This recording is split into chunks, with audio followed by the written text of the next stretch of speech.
Hello dear students, welcome back to our channel once again. बच्चों, स्वागत है आपका आज के एक और इंटरेस्टिंग टॉपिक में जो हम करने वाले हैं राइटिंग स्किल का एक और इम्पॉर्टेंट सेशन जो है हमारा वो आज हम लेने वाले हैं हमारे किसके ऊपर, ग्रुप डिस्कशन के ऊपर। क्यों ग्रुप डिस्कशन? क्योंकि जैसे मैंने आपको पहले भी बताया था, हम लोग जो बोर्ड एग्जाम के पॉइंट ऑफ व्यू से देखें तो आपको तीन चीज़ें एक साथ पूछी जाती है ऑप्शन में, जो है आपका ड्राफ्टिंग अ वर्चुअल मैसेज, उसके बाद आता है स्टेटमेंट ऑफ पर्पस और तीसरा आता है आपका group discussion. Statement of purpose already हमने कर लिया, ड्राफ्टिंग अ वर्चुअल मैसेज भी कर लिया, लिंक उसके डिस्क्रिप्शन बॉक्स में आप जाकर चेक कर सकते हैं। तो ग्रुप डिस्कशन आज का हमारा सेशन होगा, जहाँ पर ग्रुप डिस्कशन आपको एग्जाम में 4 मार्क्स के लिए दिया जाता है। ओके, नाउ मूविंग अहेड, सबसे इंपॉर्टेंट चीज़ ग्रुप डिस्कशन होता क्या है बच्चों? 4 मार्क्स के लिए ये क्वेश्चन आएगा, बिल्कुल भी नहीं छोड़ना है आपको। अगर आप वर्चुअल मैसेज या एसओपी नहीं कर पाते हैं तो ग्रुप डिस्कशन के ऊपर थोड़ा सा ध्यान दीजिए, थोड़ा सा समझने की कोशिश कीजिए। ये हम डेली लाइफ में करते ही है। क्या करते हैं? Group discussion. आपस में जब अपने दोस्तों के साथ मिलते हैं, बैठते हैं, बातें करते हैं किसी टॉपिक के ऊपर, हर किसी के अपने अलग अलग व्यू पॉइंट्स होते हैं, ओपिनियंस होते हैं, तो हम वो सारी चीज़ें आपस में आकर क्या करते हैं, शेयर करते हैं। बस उसी को तो कहते हैं हम ग्रुप डिस्कशन। अच्छा, अब आप बोल के मैम क्या होता है ये ग्रुप डिस्कशन, हमें क्या करना होगा एग्जाम में ग्रुप डिस्कशन के अंदर? ओके, पहले तो हम इस ग्रुप और डिस्कशन को 2 अलग अलग हिस्सों में बांटकर समझने की कोशिश करेंगे। ग्रुप क्या होता है, डिस्कशन क्या होता है। ग्रुप का मतलब आप समझते होंगे नंबर ऑफ पीपल और थिंग्स पुट टुगेदर, चीज़ें या इंसान एक साथ जब मिलाते हैं, कलेक्शन ऑफ इंडिविजुअल्स जो होते हैं उसको हम बुलाते हैं ग्रुप। डिस्कशन की जब हम बात करें बच्चों, जब हम डिस्कशन कर रहे होते हैं तो क्या करते हैं, exchange of ideas, opinion, thoughts, views, ये सारी चीज़ें हम क्या करते हैं, हम एक्सचेंज करते हैं। तो जब इन दोनों ही वर्ड को हम मिला लेते हैं तो उसे हम कहेंगे ग्रुप डिस्कशन। ओके, अब ये ग्रुप डिस्कशन के बारे में अगर हम देखें बच्चों, तो ग्रुप डिस्कशन होता क्या? ग्रुप डिस्कशन जो है बच्चों वो एक फॉर्मल डिस्कशन है। क्या होता है? एक फॉर्मल डिस्कशन होता है जो कि 8 से 10 पार्टिसिपेंट्स के बीच में कंडक्ट किया जाता है और उन्हें एक स्पेसिफिक टॉपिक दिया जाता है। अगेन, ग्रुप डिस्कशन क्या होता है? एक फॉर्मल डिस्कशन होता है जो 8 से 10 पार्टिसिपेंट्स या 12 पार्टिसिपेंट्स भी होते हैं कई बार, उनके बीच में एक टॉपिक दिया जाता है जिसके ऊपर उनको अपने आइडियाज़, ओपिनियंस, वैल्यूज़ जो होते हैं वो क्या करने होते हैं, शेयर करने होते हैं। अब ग्रुप डिस्कशन क्या करता है, हर एक पार्टिसिपेंट्स को अपना व्यू और ओपिनियन शेयर करने की इजाज़त देता है। क्या करता है? हर एक पार्टिसिपेंट को, वो 8 से 10 लोग जो बैठे हैं डिस्कशन में, वो क्या करेंगे, अपने आइडियाज़, ओपिनियंस, व्यू जो है वो शेयर करेंगे। तो हर इंसान को अलग अलग ओपिनियन और व्यू, हर किसी का व्यू पॉइंट समझने का आपको यहाँ पर मौका मिलता है। Participants analyse the topic from their respective angles. जो भी टॉपिक हमको मिलता है बच्चों, वो हम अपने हिसाब से क्या करते हैं, अपने साइड से, अपने पॉइंट ऑफ व्यू से सोचते हैं and present their views and opinions on given topic. और इसी के साथ साथ क्योंकि हर किसी का अपना ओपिनियन है, अपना व्यू है, तो हर कोई क्या करता है, उस व्यू पॉइंट और ओपिनियन को क्या करेगा बच्चों, शेयर करेगा। तो बस यही है हमारा ग्रुप डिस्कशन। ओके, बढ़ते हैं आगे हमारे इस टॉपिक के साथ। जीडी यानी कि ग्रुप डिस्कशन किसके किसके साथ में हो सकता है, कैसे कंडक्ट होता है, कहाँ कंडक्ट होता है, कहाँ यूज़ होता है, सब देखेंगे। ग्रुप डिस्कशन जैसे मैंने आपको बताया, हमारे फ्रेंड्स के बीच में क्या होता है, आपस में ग्रुप डिस्कशन हो सकता है, कलीग्स के बीच में ग्रुप डिस्कशन होता है, हमारे फैमिली मेम्बर्स के बीच में ग्रुप डिस्कशन होता है, रिलेटिव्स के बीच में ग्रुप डिस्कशन होता है, क्लासमेट्स जो होते हैं हमारे, उनके बीच में ग्रुप डिस्कशन होता है। तो बेसिकली एक टॉपिक आप लोगों को दिया जाता है जिसके ऊपर आपको अपने व्यूज़ एंड ओपिनियंस शेयर करने होते हैं। Uses of group discussion. अब आप बोलोगे मैम ये जो हम डिस्कशन करते हैं नॉर्मल लाइफ में भी, तो इसका यूज़ क्या है? ग्रुप डिस्कशन बच्चों कभी भी कहाँ काम आता है? सबसे पहले आपके जॉब इंटरव्यूज़ में।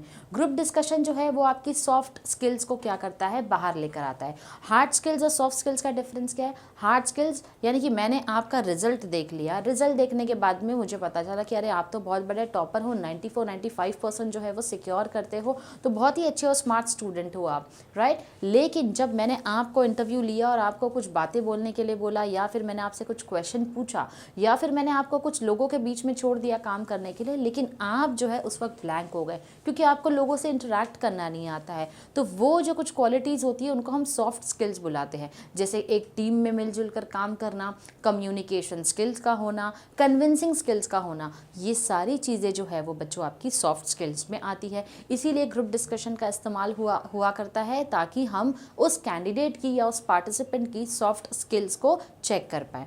देखो बच्चों, रिज्यूमे में तो हर कोई लिखता है मैं बहुत ही हार्ड वर्किंग हूँ, स्मार्ट वर्किंग हूँ, लेकिन वो इंसान का एक्चुअल क्वालिटी जो है वो तुम्हारे ग्रुप डिस्कशन के अंदर जब वो लोगों के साथ मिलता है और रहता है तब समझ में आता है। इसीलिए ग्रुप डिस्कशन का बहुत सारा यूज़ है। सबसे पहला, जैसे मैंने आपको कहा, ग्रुप डिस्कशन जो है वो हमारे जॉब इंटरव्यूज़ के लिए यूज़ होता है।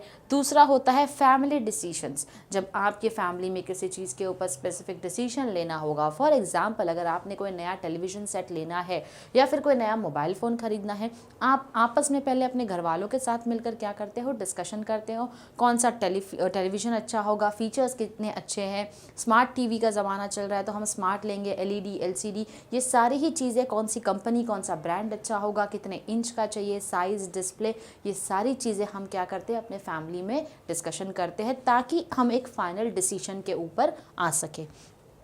इसी के साथ साथ बच्चों सिर्फ और सिर्फ जॉब इंटरव्यूज़ में नहीं, जैसे हमने देखा था एसओपी में, स्टेटमेंट ऑफ पर्पस में, हमको यहाँ से अगर कोई फॉरेन यूनिवर्सिटी में अप्लाई करना है तो हम एसओपी जो है वो लिखते हैं। इसी तरीके से कई सारे इंस्टीट्यूशंस जो आपको मास्टर्स के कोर्सेज ऑफर कर रही होती है वो भी आपका ग्रुप डिस्कशन कंडक्ट करती है कि एज स्टूडेंट आप हमारे कॉलेज में एडमिशन लेने के लिए कितने एलिजिबल हो। तो कॉलेजेस भी क्या करती है, ग्रुप डिस्कशन जो है वो कंडक्ट करती है। कॉलेजेस, यूनिवर्सिटीज़ या इंस्टीट्यूशंस भी एडमिशन के लिए ग्रुप डिस्कशन कंडक्ट करती है। और इसी के साथ साथ जब भी कोई खेल देखो बच्चों, कोई स्पोर्ट्स देखो अगर आप, तो वहाँ पर स्ट्रैटेजी बनानी ज़रूरी होती है। तो जो स्ट्रैटेजी बनती है उसमें हर कोई मिलकर आपस में क्या करता है, डिस्कशन करता है किस चीज़ के ऊपर, कि कैसे हमारी स्ट्रैटेजी रहेगी, किस तरीके से हमको गेम खेलना है, कैसे हमको सामने वाले टीम को हराना है। तो ये जो स्ट्रैटेजीज बन रही होती है, व्यूज़ एंड ओपिनियंस आ रहे होते हैं अलग अलग लोगों के पास से, तो उसको हम बोलते हैं ग्रुप डिस्कशन। तो इस तरीके से ग्रुप डिस्कशन का जो यूज़ है वो अलग अलग फील्ड्स में होता है। ओके अब ग्रुप डिस्कशन में बच्चों अलग अलग ओपिनियंस होता है, सबके अपने अपने पर्सपेक्टिव्स होते हैं, व्यूज़ होते हैं। तो ये व्यूज़ और पर्सपेक्टिव सबके अलग क्यों होते हैं, रीज़न क्या है? सबसे पहले तो हमारा रीज़न यहाँ पर मेंशन है बच्चों, ज्योग्राफिकल रीजंस। आप अलग किसी रीजन को बिलोंग करते हो, जिस एरिया में, जिस स्टेट में आप रहते हो, तो आपकी सोच जो है वो वहाँ पर रहने वाले लोगों के जैसी भी होती है। कई बार आपके पास्ट एक्सपीरियंसेस भी होते हैं बच्चों जो आपके व्यूज़ एंड ओपिनियंस को क्या करते हैं, जस्टिफाई करते हैं। इसी के साथ साथ बच्चों आपके इकोनॉमिकल बैकग्राउंड, आपका सोशल बैकग्राउंड, आपका कल्चरल बैकग्राउंड, क्योंकि हम सब अलग अलग कल्चर्स को बिलोंग करते हैं, अलग अलग सोसाइटीज़ को बिलोंग करते हैं, अलग अलग लोकेशंस को बिलोंग करते हैं, और हमारे पास्ट एक्सपीरियंसेस भी अलग होते हैं, राइट। तो उसके बेसिस पर हम क्या करते हैं, अपने ओपिनियंस एंड व्यू पॉइंट रखते हैं, और यही सबसे बड़ा रीज़न है कि क्यों हम सब के ओपिनियंस और पर्सपेक्टिव्स जो होते हैं वो अलग होते हैं। Benefits of group discussion. अब ग्रुप डिस्कशन का फ़ायदा क्या है? सबसे पहले तो हमको क्या देखने मिलता है, अलग अलग आइडियाज़, ओपिनियंस जो है वो देखने मिलते हैं, जिससे हमारी थिंकिंग जो होती है, जो चीज़ हम नहीं सोच पाते हैं, नहीं समझ पाते हैं, हो सकता है किसी और के ओपिनियन और आइडियाज़ की वजह से हमारी थिंकिंग जो है वो, हमारी सोच जो है वो और ज़्यादा ब्रॉड हो चुकी है। सेकेंड आता है एनहांसेस क्रिटिकल थिंकिंग। अब इसी के साथ साथ हमारी जो थिंकिंग लेवल होती है वो और ज़्यादा स्मार्ट होती है कि किस तरीके से हम सिचुएशन को अलग अलग नज़रिए से क्या करते हैं, एनालाइज कर सकते हैं। Helps to improve your listening skills. Listening skills, क्यों लिसनिंग स्किल्स हमारी इंप्रूव होती है? क्योंकि जब भी आपको एक अच्छा स्पीकर बनना है, आपको सबसे पहले एक अच्छा लिसनर बनना होगा। आप अच्छे लिसनर कब बनोगे? जब आप लोगों के व्यू पॉइंट्स को सुनोगे, उनके ओपिनियंस को सुनोगे, और उसके बाद, सुनने के बाद आप उसके ऊपर अपना बेटर रिप्लाई जो है वो दे सकते हो। लास्ट आता है improves your public speaking skills. और इसी के साथ साथ लोगों के बीच में जो बात करने का डर है, जो सबसे बड़ा डर होता है सारे स्टूडेंट्स को पब्लिक स्पीकिंग का, वो स्किल भी क्या होती है, आपकी इम्प्रूव होती है। क्योंकि जब आप इन 8 से 10 लोगों के बीच में बात करते हो, अपने आप आपका कॉन्फिडेंस बूस्ट होता है। तो धीरे धीरे इसी तरीके से आप क्या करते हो, अपनी पब्लिक स्पीकिंग स्किल को एनहांस करते हो। ओके अब जब हम ग्रुप डिस्कशन करते हैं बच्चों, तो कई सारे एक्सप्रेशंस होते हैं। एक्सप्रेशंस का मतलब होता है कि आप कैसे शुरुआत करोगे, आप कौन सी लाइन बीच में बोलोगे, या फिर कई बार अपने ओपिनियंस बताना होगा तो आप कैसे बात करोगे। आप डिसएग्री करते हो अगर किसी से तो आप कैसे बात करोगे, अगर आप किसी के साथ अग्री करते हो तो आप कैसे बात करोगे। तो वो एक्सप्रेशंस जो होते हैं वो हम समझने की कोशिश करेंगे। सबसे पहले अगर आपको अपना ओपिनियन देना है, अगर कोई टॉपिक आपको मिल गया है, उस टॉपिक के ऊपर हमको ओपिनियन देना है, तो हम उसकी शुरुआत कैसे करेंगे? आई बिलीव, फिर अपना टॉपिक जो है आगे कंटिन्यूएशन में आएगा, I think, could I make a point please, तो यहाँ पर आप परमिशन भी मांग रहे हो कि मैं भी कुछ बोलना चाहता हूँ या चाहती हूँ। इट सीम्स टू मी, यानी कि मुझे ऐसा लगता है, राइट। तो इस तरीके से आप क्या करते हो, अपने ओपिनियंस को सामने एक्सप्रेस करने की कोशिश करते हो। नेक्स्ट आता है, अगर आप अग्री करते हो तो आप बोलोगे absolutely right, absolutely correct, absolutely I fully agree with you, you are right. तो इस तरीके से हम क्या बता रहे होते हैं कि मैं आपके साथ में अग्री करता हूँ या करती हूँ। नेक्स्ट आता है एक्सप्रेसिंग डिसएग्रीमेंट। बच्चों, ग्रुप डिस्कशन में कभी भी याद रखना है, ग्रुप डिस्कशन है, डिबेट नहीं है। हमारे व्यू पॉइंट्स और ओपिनियंस जो होते हैं वो अलग अलग हो सकते हैं, लेकिन यहाँ हम अगर डिसएग्री भी करते हैं तो हमारी जो टोन होती है वो बड़ी पोलाइट होनी चाहिए। पोलाइट टोन के साथ आप किसी को डिसएग्री करोगे। For example, I am afraid I don't argue, I don't agree but, यानी कि मैं अग्री नहीं करता हूँ, ठीक है। और इसके बाद आप आगे क्या करोगे, कंटिन्यू करोगे। I can see your point but, मैं तुम्हारे पॉइंट ऑफ व्यू समझता हूँ लेकिन, फिर इसके बाद आप आगे कंटिन्यू करोगे। I respect your point of view but I can't go along with you, आपके पॉइंट ऑफ व्यू को मैं समझता हूँ, रिस्पेक्ट भी करता हूँ, लेकिन मैं आपके साथ अग्री नहीं कर सकता हूँ इस बात के ऊपर। आई am sorry but I see it a little differently, तो मेरा जो देखने का नज़रिया है इस चीज़ को वो थोड़ा सा क्या है, अलग है। You may have something there but, हो सकता है तुम्हारी बात सच होगी लेकिन, तो इस तरीके से हम क्या करते हैं, अगर किसी से डिसएग्री करते हैं तो बड़े ही पोलाइट टोन में उनको रिप्लाई देते हैं। अब आगे आता है सजेस्टिंग। अगर आप किसी चीज़ को सजेस्ट करते हो ग्रुप डिस्कशन में तो आपकी टोन या एक्सप्रेशंस कैसे होने चाहिए। I think we should, why don't we, let us, तो इस तरीके से आप क्या कर रहे हो, उनको एडवाइस देने की कोशिश कर रहे हो, सजेशंस देने की कोशिश कर रहे हो उस टॉपिक के ऊपर। अगर आप किसी से ओपिनियन मांगना चाहते हो तो आप स्ट्रेट अवे पूछ सकते हो कि आपका ओपिनियन क्या है, आप इस बारे में क्या सोचते हो, आपको इस बारे में क्या बोलना है। तो इस तरीके से आप अपना ओपिनियन जो है वो सामने वाले से पूछ सकते हैं। इंटरप्टिंग, अगर आपको लगता है कि कोई कुछ बोल रहा है और मुझे बीच में ही बोलना है तो आप कैसे इंटरप्ट करोगे बीच में। I am sorry to interrupt, सबसे पहले एक्सक्यूज़ कर लेना है अपने आप को कि मैं आपको इंटरप्ट करने जा रहा हूँ या इंटरप्ट कर रहा हूँ, कर रही हूँ, उसके लिए सॉरी, लेकिन फिर आप अपना पॉइंट जो है वो कंटिन्यू कर सकते हो। Excuse me could I add something please, यानी कि मैं भी कुछ बोलना चाहता हूँ, तो पहले आप अपने आप को एक्सक्यूज़ कर रहे हो। That's a true, that's true, sorry but, तो इस तरीके से आप क्या कर रहे हो, बीच में इंटरप्ट करते हो किसी को।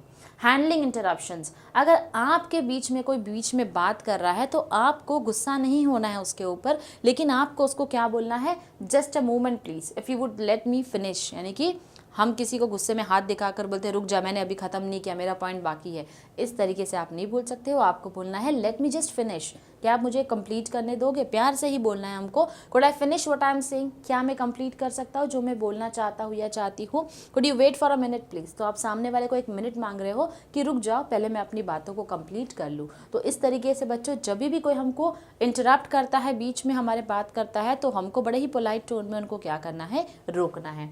और कंक्लूडिंग में हमको बोलना है कि किस तरीके से हम क्या कर रहे हैं, हमारी इस पूरी ग्रुप डिस्कशन को कंक्लूड कैसे कर रहे हैं। तो हम लिखेंगे टू समराइज और कंक्लूड, या फिर हम लिखेंगे वी कैन कंक्लूड, हम इस चीज़ को कंक्लूड करते हैं आज के टॉपिक को। और इसी के साथ साथ आप पूरी समरी जो है वो क्या करते हो, देते हो अपने ग्रुप डिस्कशन की। तो बच्चों, इस तरीके से हम क्या करते हैं, ग्रुप डिस्कशन के अंदर अपने अलग अलग तरीके के एक्सप्रेशंस जो है अलग अलग सिचुएशंस में देते हैं।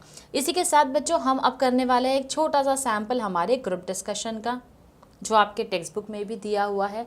अच्छा, सैम्पल ग्रुप डिस्कशन आपको बोलता है, यहाँ पर इवैल्यूएटर है, यानी कि आपके क्लासरूम में बात चल रही है। इवैल्यूएटर का मतलब कौन होता है, जो आपको ग्रुप डिस्कशन का टॉपिक देता है, वो आपको इवैल्यूएट करेगा, असेस करेगा, चेक करेगा कि जो टॉपिक आपको दिया है उसमें हर एक पार्टिसिपेंट जो है वो पार्टिसिपेट कर रहा है या नहीं कर रहा है, आप क्या बोल रहे हो, किस तरीके से बोल रहे हो, ये सारी ही चीज़ों के ऊपर बच्चों आपको मार्क्स जो है वो मिलते हैं। ओके, इवैल्यूएटर ने बच्चों यहाँ पर एक टॉपिक दिया है कि क्या टीनेजर्स को एक अलग से मोबाइल फ़ोन दिया जाना चाहिए। ठीक है, तो ये क्वेश्चन रेज किया इवैल्यूएटर ने, ग्रुप डिस्कशन का टॉपिक है, क्या टीनेजर्स को, आप यंग बच्चों को मोबाइल फ़ोन अलग से दिया जाना चाहिए। यूजुअली जो बच्चे होते हैं वो अपने पेरेंट्स का ही सेल फ़ोन यूज़ कर रहे होते हैं। जो टीनेजर्स होते हैं कहीं ना कहीं उनको सेपरेट फ़ोन भी मिलता है और कई बार उनको अपने पेरेंट्स का ही फ़ोन यूज़ करना पड़ता है। तो इसीलिए इवैल्यूएटर ने इस क्वेश्चन को रखा है। अब जितने भी टीनेजर्स हैं उन्हीं के सामने ये पॉइंट रखा है ताकि वो लोग मिलकर आपस में डिस्कशन करें। तो सबसे पहले यहाँ पर मनीषा है, जिसका कहना है I think the topic of this discussion is very relevant. देखो उसने स्टार्ट किस तरीके से किया है बच्चों, ये उसका ओपिनियन जो है वो एक्सप्रेस करने का तरीका है। आई थिंक जहाँ पर उसने बोला है कि ये जो टॉपिक है हमारे डिस्कशन का वो क्या है, बहुत ही रेलेवेंट है हम सभी से, यानी कि हम सबसे क्या है, रिलेटेड है। As teenagers, we are so fond of our mobile phones and its different features that have become irresistible to us. तो यहाँ पर अब वो बता रही है कि क्यों ये सारी चीज़ें हमसे रिलेटेड है, क्योंकि हम टीनेजर्स हैं और हम क्या करते हैं, मोबाइल फ़ोन का सबसे ज़्यादा यूज़ करते हैं क्योंकि हम सबसे ज़्यादा उसके फीचर्स से अट्रैक्ट हैं। और इसी के साथ वो बता रही है कि मोबाइल फ़ोन जो है वो ज़रूरी भी है। क्यों ज़रूरी है? क्योंकि एजुकेशनल पर्पज़ के लिए क्या होता है, हमारा मोबाइल फ़ोन का यूज़ होता है। और इसी के साथ साथ अलग अलग सब्जेक्ट्स के बारे में अगर हमको किसी तरीके का सपोर्ट चाहिए तो with the click of a button, बस एक बटन पे क्लिक करो और आपके सामने सारी इन्फॉर्मेशन जो है वो आ जाती है। अब ये पॉइंट ऑफ व्यू मनीषा का है। अब उसके बाद जो है अनामिका आती है, तो अनामिका भी क्या करती है, अग्री करती है। तो उसने अपना एक्सप्रेशन कैसे दिया, I also agree with Manisha. अब वो अग्री क्यों करती है उसका भी रीज़न देगी। क्यों रीज़न देगी? क्योंकि आज के वक्त में पीपल यानी कि लोग जो है वो क्या कर रहे हैं, स्मार्टफोन्स का ज़्यादा यूज़ करते हैं और वो लोग हर तरीके की इन्फॉर्मेशन जो है अपने मोबाइल फ़ोन पे मिल जाती है। चाहे आपको ट्रैवल करना हो कहीं पर, उससे रिलेटेड जीपीएस की इन्फॉर्मेशन आपको चाहिए वो आपको मिल जाती है। कोई रेसिपी चाहिए नेट पर वो आपको मिल जाती है। कोर्सेज़ की इंक्वायरी करना है वो मिल जाती है। कॉलेजेस के बारे में पूछना है, तो ऐसी कई तरीके की इन्फॉर्मेशन है, आप बस सर्च करो और आपको मिल जाता है अपने मोबाइल फ़ोन में। अच्छा, अब इसके साथ जॉन का कहना है कि जॉन अपना ओपिनियन जो है वो क्या कर रहा है, अभी ऐड कर रहा है। I don't think students use mobile phones only for seeking useful information. अब जॉन जो है वो इन लोगों से डिसअग्री करता है, नहीं मानता है कि टीनेजर्स को अलग से मोबाइल फ़ोन देना चाहिए। तो उसने किस तरीके से अपने ओपिनियन एक्सप्रेस किया, I would like to add, students जो है वो मोबाइल फ़ोन से को सिर्फ और सिर्फ इन्फॉर्मेशन के लिए जो है वो यूज़ नहीं करते हैं। कुछ स्टूडेंट्स होते हैं जो एंटरटेनमेंट पर्पज़ के लिए यूज़ करते हैं। स्टूडेंट्स एंटरटेनमेंट कैसे, जैसे कि सॉन्ग सुनना होगा, मूवीज़ देखना होगा, लेकिन इसके साथ साथ कुछ ऐसे कंटेंट भी नेट पर होते हैं जो अच्छी चीज़ें नहीं है बच्चों के लिए देखना। और इसी के साथ साथ बच्चे जो है वो क्या करते हैं, स्टूडेंट्स जो है अपना कई सारा वक्त जो है वो मोबाइल फ़ोन पे वेस्ट करते हैं। तो ये ओपिनियन था हमारे जॉन भाई साहब का। अब आते हैं हमारे अनामिका मैडम जो बोलते हैं कि तुम बिल्कुल सही बोल रहे हो, लेकिन पेरेंट्स जो है वो ऑलरेडी अपने बच्चों को बताते हैं कि मोबाइल फ़ोन का सही और गलत इस्तेमाल कैसे होता है। तो बच्चे जो है मैच्योर इनफ है समझने के लिए कि मोबाइल फ़ोन का हमको कैसे यूज़ करना चाहिए या नहीं करना चाहिए। अब इस पर अनन्या बोलती है कि आप सभी की बातें जो है वो सही है, लेकिन इसके साथ साथ वो ये भी बोल रही है कि बच्चे जो होते हैं ना, बेफालतू की चीज़ें मोबाइल फ़ोन में देख रहे होते हैं और इसी के साथ साथ अपना पूरा वक्त जो है वो क्या करते हैं, वेस्ट करते हैं। ये एज ग्रुप के लिए बिल्कुल भी सही नहीं है कि मोबाइल फ़ोन का इस्तेमाल करते हुए अपना टाइम वेस्ट किया जाए। जॉन फिर क्या बोलता है, क्योंकि जॉन और अनन्या के ओपिनियंस मैच करते हैं इसलिए जॉन जो है वो अनन्या के साथ में अग्री करता है और बोलता है कि मोबाइल फ़ोन का ज़्यादा यूज़ करना या अलग से अगर फ़ोन मिल जाए तो सिर्फ पैसे और वक्त की बर्बादी होगी। अब अनामिका बोलती है कि बहुत सारे स्टूडेंट्स जो है वो ऐसे हैं जो who have forgotten the basic phones, they have to travel long distance for tuitions and for other purposes। Anamika बोलती है कि अब भाई बच्चे ऐसे भी हैं जो ट्यूशन के लिए जाते हैं, दूर दूर तक जाते हैं पढ़ाई करने स्कूल में, तो कहीं ना कहीं बच्चों को जो है कॉलेजेस के लिए जाते हैं तो ज़रूरत है मोबाइल फ़ोन की। तो पेरेंट्स अगर है तो वो चाहे तो बच्चों के ऊपर नज़र रख सकते हैं। कैसे नज़र रख सकते हैं? सेल फ़ोन के थ्रू नज़र रख सकते हैं। और यही मेन रीज़न है कि पेरेंट्स जो है वो बच्चों को अलग से सेपरेट फ़ोन जो है वो देने चाहिए। अब जॉन का कहना है कि बच्चे जो है वो बहुत ज़्यादा क्या हो चुके हैं, फ़ोन के यूज़ की वजह से आलसी हो चुके हैं। पढ़ाई में इनका बिल्कुल भी ध्यान नहीं लगता है, बुक तो पढ़ना ही नहीं चाहते, सिर्फ और सिर्फ मोबाइल फ़ोन पे अपना टाइम जो है वो वेस्ट कर रहे होते हैं और इसीलिए हर वक्त उनका फ़ोन भी बजता रहता है जिससे कि वो पढ़ना चाहे भी तो क्या हो जाते हैं, डिस्टर्ब हो जाते हैं। अब मनीषा का कहना है parents institutions block some sites so that students are not able to view. अब जैसे कि जॉन ने कहा था कि मैं अग्री नहीं करता हूँ, क्यों? क्योंकि बच्चे जो है बहुत सारी अनवांटेड चीज़ें देखते हैं, अलग अलग वेबसाइट्स पे जाते हैं। तो यहाँ पर किसका कहना है? मनीषा का कहना है। क्या कह रही है मनीषा? कि पेरेंट्स अगर चाहे तो इन ऐसे अपने बच्चों के फ़ोन में ऐसी साइट्स को क्या कर दे, ब्लॉक कर दे, ताकि बच्चे ऐसी साइट्स पर जाए ही ना। और यहाँ पर अगर मोबाइल फ़ोन का यूज़ करना एडवांटेज देता है तो उसी के साथ साथ डिसएडवांटेज भी देता है, यानी कि हर सिक्के के दो पहलू होते हैं। आपको कहीं पर फ़ायदा पहुंचाएगा तो नुकसान भी पहुंचाएगा, वो तो हमारे हाथ में है कि हम इन चीज़ों को कैसे यूज़ करते हैं। अब इतना डिस्कशन होने के बाद जो इवैल्यूएटर है उसने बोला कि चलो भाई बहुत हो गया, अब कोई कंक्लूड कर दो, अब ख़त्म करो इस ग्रुप डिस्कशन को। तो ग्रुप डिस्कशन को ख़त्म किसने किया है? जॉन ने किया है।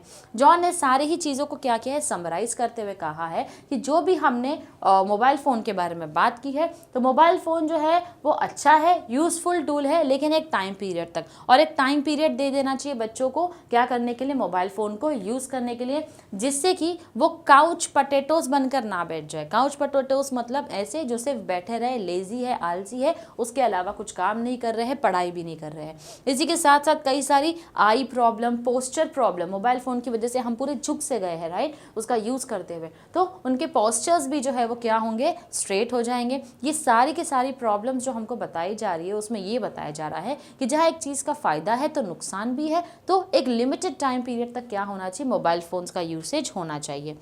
Sometimes become violent if mobile phones are taken away from them. They can use these phones, but they should be made to use them judiciously.